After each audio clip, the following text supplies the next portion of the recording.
Ku BBS Telefine kuoli program era tutachanche nze Florence Nampijja ziri asatu ezise kusawa 11 ezakalongezi konna ku lwaliro nkola ne Makula Hotel echengera we basangibwa nkola ne Chalenga Tonto ate wamu ne bannaffe aba St Francis School of Allied Sciences kale on set ndi n'abato abakulu ndi n'abakulu sirida bale nagandi n'abavubuka batabalungi abakulu abalungi ndi n'abakulu abalungi n'abakulu babalungi wewa ya kubanga omuntu ajjako mukula beauty yeje yeyongera. Assalamu alaikum. Wa alaikum salaam wa rahmatullahi wa barakatuh. Muchikoze mutale roba anko wetuti omwezi it is a holy month of Ramadan and atera musical bwetu tubaddenga ne mu quarantine nga tulaga ntuyimba yakayimba after quarantine we are always with the season. Mutambulira ku season. Yeah. Okay, abatulaba ndine Hatimu and Dokey. Dokey abendi nabo kaongezi kolwa leero.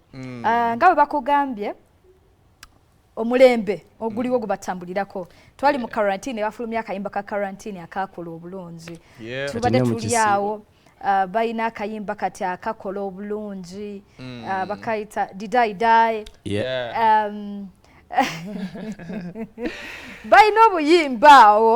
bwe tujogamba nti buvudde mu ngombo oba buvudde mu engombo ndowooza buvudde mu engombo tebuvudde mu ngombo nedda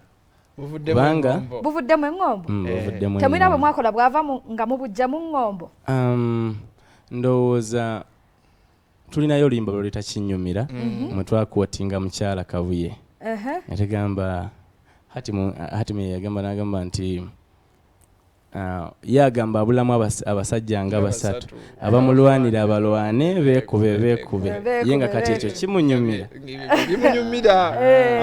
relatinga ku bantu ebintu ebanyumirwa ebyenjawulo ekinyumira ono ate oli mwattu kiyinza obutamunyumira wegenda kumboliza ku batulaba tutandike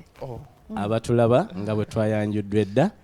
ono ye Hatim nze Dokey. Hatim by the way musajja alina akapata akawalaata then Dokey ye musajja alina ebigwa naye tubikulako kubanga essaawa eno teri kukanga koza amanya gagadala gwani amanya gange nze yenze Seruwaji Kenny ndi musajja Muganda neddira Nvuma. Ate Dokey amanya gange nze Nkwanga Geoffrey ndi musajja Musoga. Babo okobaki nzira bigambo muna Flora wena olinga ekimuli ondabye kubwoine ombonye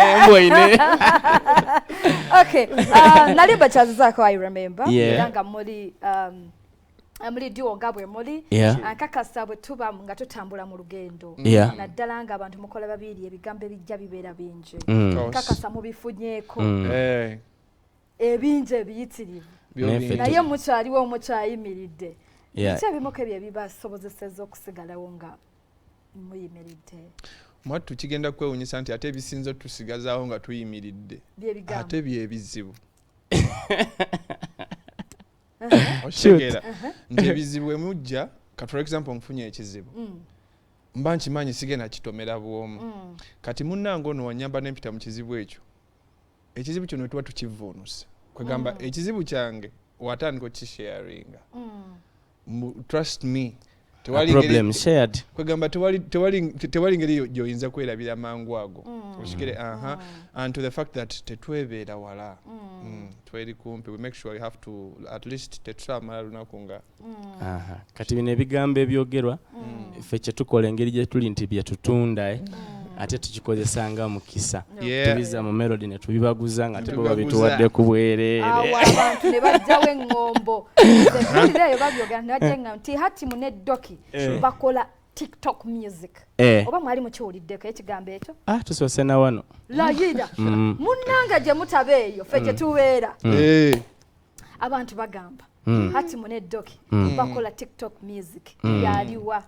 ndowooza TikTok music ye music omuntu gwasobodde owulirira ku TikTok nga ye wasoboledde omuwulira naye ekyo kimala n'ekidda ndowooza ku ku mpewo za BBS nti ffe tudelivaringa naye temubalaga ku TV ne balowooza wa TikTok naye nga n'ennyimba za Rema n'Amakula nzisangayo ku TikTok. Kituufu. Era ne bagamba nti TikTok music yo yayanguya abantu okumukola challenge naye akabanga kaba katono era nga bw'owulira nti music wa TikTok bagenda kukakola challenge bakakole kakatire mu bbanga tono nnyo tuba tetukyakawulira. Amunaye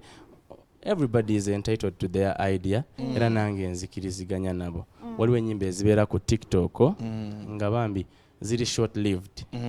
nga za akaseera katono kyokka ojja kwesanga ng'oluyimba lwa Hatim and Dokey saawa eno didaayi luwezezza emyezi ndowooza 6 ate gwe saawa eno lwolwogerako. That's long living.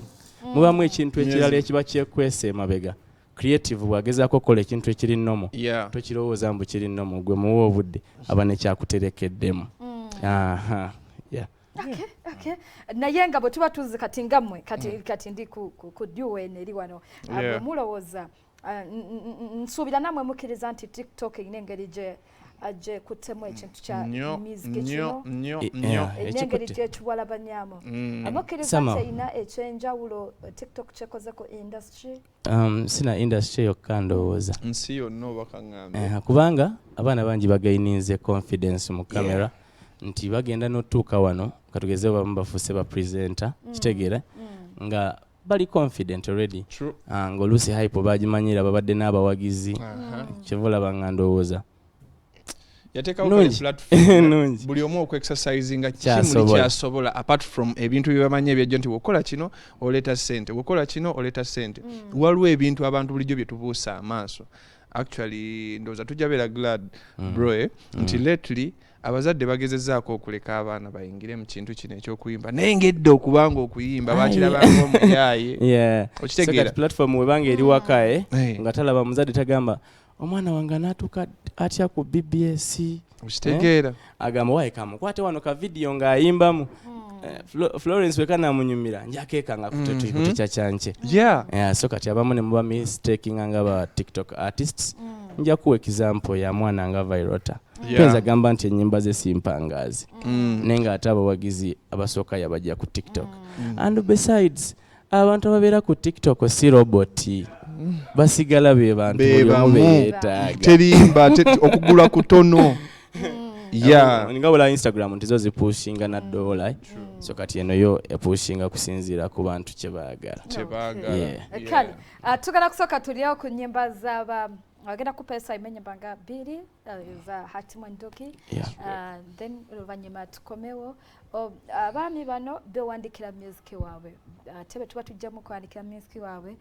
ndowooza Dokey awandikira